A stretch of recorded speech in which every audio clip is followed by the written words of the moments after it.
মাননীয় প্রধান অতিথি বাংলাদেশ প্রধানমন্ত্রী সাম্প্রদায়িক জনাব তারেক সম্প্রীতির দেশ। রহমান এমপি, বিভিন্ন ধর্মের মানুষ অনুষ্ঠানের একে অপরের সভাপতি, সাথে মিলেমিশে ধর্ম বসবাস বিষয়ক করে আসছে। মন্ত্রণালয়ের মাননীয় সাম্প্রদায়িক মন্ত্রী কাজী সম্প্রীতি শাহ আমাদের মোফাজ্জল ঐক্য হোসেন এবং কাজীপার শক্তির প্রতীক। বাংলাদেশ এমপি। প্রধানমন্ত্রী জনাব তারেক সর্বপ্রথম রহমানের নির্বাচনী সবাইকে জানাই প্রতিশ্রুতি আমার মৈত্রীময় সকল শুভেচ্ছা। ধর্মের আজকের এই উপাসনালয়ের কর্মরত মহৎ রাষ্ট্রীয় অনুষ্ঠানে ব্যবস্থাপনায় সাবেক মাসিক প্রদান প্রধানমন্ত্রী সেই প্রয়াত সাম্প্রদায়িক সম্প্রীতিরই বেগম প্রতিচ্ছবি। খালেদা জিয়াকে আপনারা স্মরণ দেখতে করছি। পাচ্ছেন বক্তব্য রাখছেন তিনি শ্রীমৎ দেশ ও জাতি ধর্মমিত্র কল্যাণে ও মহাধীর। উন্নয়নের তিনি অনেক অবদান বক্তব্যের রেখে শুরুতেই গেছেন, যা দেশনেত্রী বেগম চিরস্মরণীয়। খালেদা জিয়াকে স্মরণ করেন। বর্তমান তিনি প্রধানমন্ত্রী জনাব প্রধানমন্ত্রী এই তারেক দেশে রহমানের এই ধর্মীয় উদ্যোগকে স্বাগতম উপাসনালয়ে জানান। কর্মরত তিনি আরও ইমাম, অনেক কিছু বলেন, মুয়াজ্জিন, আপনারা শুনতে খাদেম, থাকুন আর আমাদের পুরোহিত, সাথেই সেবায়েত, থাকুন।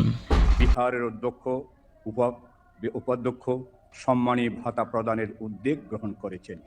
তার এই মহান কল্যাণ কাজের জন্য মাননীয় প্রধানমন্ত্রী মহোদয়কে ধন্যবাদ ও কৃতজ্ঞতা জানাই। এই দেশের সর্বস্তরের মানুষের কল্যাণ ও জাতি উন্নতি কল্পে ধর্মীয় গুরুদের সম্মানী প্রদানের মাধ্যমে উপকার ও সুরক্ষা সাধন করছেন। আমি মনে করি সকল ধর্মীয় গুরুদের মানব ও সমাজ কল্যাণে গুরুত্বপূর্ণ ভূমিকা রয়েছে। তাদের মানবতা মনুষ্যত্ব বিকাশের ক্ষেত্রে সকল বৈষম্য পরিহার করে দেশ, জাতি ও সমাজের কল্যাণে অধিকতর দায়িত্বশীল ভূমিকা পালনে ব্রতী হতে হবে। একে অপরের প্রতি ভালোবাসা, বড়দের প্রতি সম্মান সূচক আচরণের মাধ্যমে একসাথে কাজ করতে হবে। যারা আগামী দিনের সুনাগরিক হয়ে দেশ ও রাষ্ট্রের পদমর্যাদা লাভ করে মৈত্রীভাব জাগ্রত করে বাঁচতে হবে।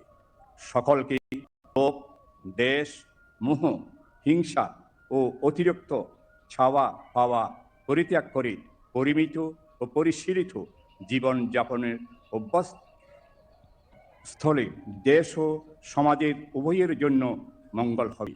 বর্তমান প্রধানমন্ত্রী চিন্তা চেতনা ধারণা অনেক উন্নতময় হোক এই প্রত্যাশা করি। বাংলাদেশ আরও সমৃদ্ধিশালী হোক এই কামনা করি। কোনো কিছু চিরস্থায়ী নয়, একদিন সব ধ্বংস হয়ে যাবে। জন্ম আছে, মৃত্যু আছে।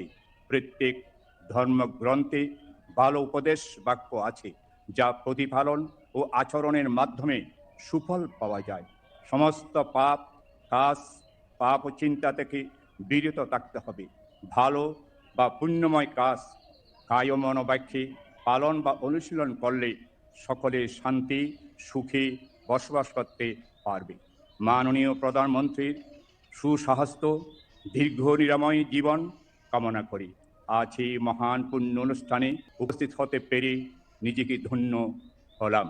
উপস্থিত সবাইকে আবারও ধন্যবাদ কৃতজ্ঞতা জানাই। সব্বি সত্তা সুখিতা হন্তু, জগতের সকল প্রাণী সুখী হোক। ধন্যবাদ শ্রীমৎ ধর্মমিত্র মহাথির।